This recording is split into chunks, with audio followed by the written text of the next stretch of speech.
tell me who you play in the movie and a little bit about your character.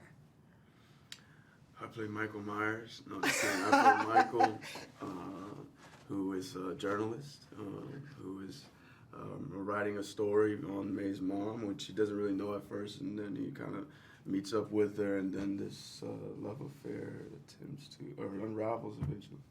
And I play May, whose mother is the subject of his story. She had a distant relationship with her mother, who's recently passed, and she finds a photograph that explains her mother's own past decisions while simultaneously getting to know this fine gentleman of a journalist. Talk about fine. You guys have this like beautiful nugget of romance landing in theaters on Valentine's Day. What are you most excited for audiences to experience? I think just a beautiful love story. I think, you know, a Black love story specifically, we've been missing that for a while, as such, without the elements of like horror or the thriller element or all these other things. I think it's just a pure love story. What was it like showing up on set to a predominantly African-American set? That's the norm for me. Yeah, me too. Love it. I'm lucky enough to say I've been on enough, and I do love when that's the case, because you know it's just a familiar thing, and you're gonna be on some all white sets. You ain't got to worry about that. So being on a Black one is quite nice, and you know it's like, you know, we all understand each other, you know, at least to some degree. What was Stella like as a writer and a director?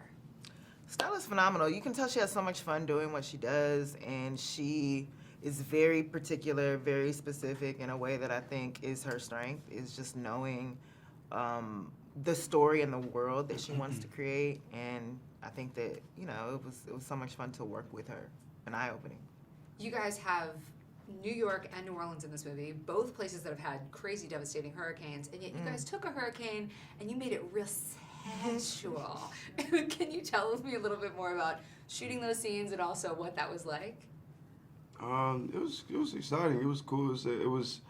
It was a chaotic experience, which I find is kind of fun. You know, like when you're a kid and the thunder hit you, like, you know, it's a kind of a fun thing to play around with. Being on the set and having that environment too, I think for me created a mood that was really fun and warm feeling. And having the hurricane as a backdrop is really a serious thing out there. Like learning, like you'll drive by and see the houses up on these crazy giant stilts to avoid the flood water when it comes through. And talking to the residents there about it and the drivers who were helping us get to and from set, telling us their experiences about living in a place that was sort of could be catastrophic in an instant.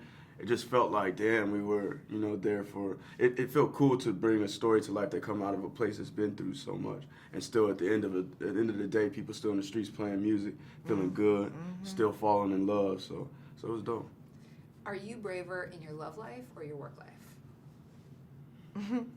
Definitely braver in my work life, unfortunately. I'd like to be braver in my love life. I think so. I think I'm braver in my work life as well. I'm trying to be braver in the love life, you know, I'm trying to bleed it over. But yeah, work is for a lot of reasons, could be easier to be courageous. Kendrick or Drake? Kendrick. Drake. Why?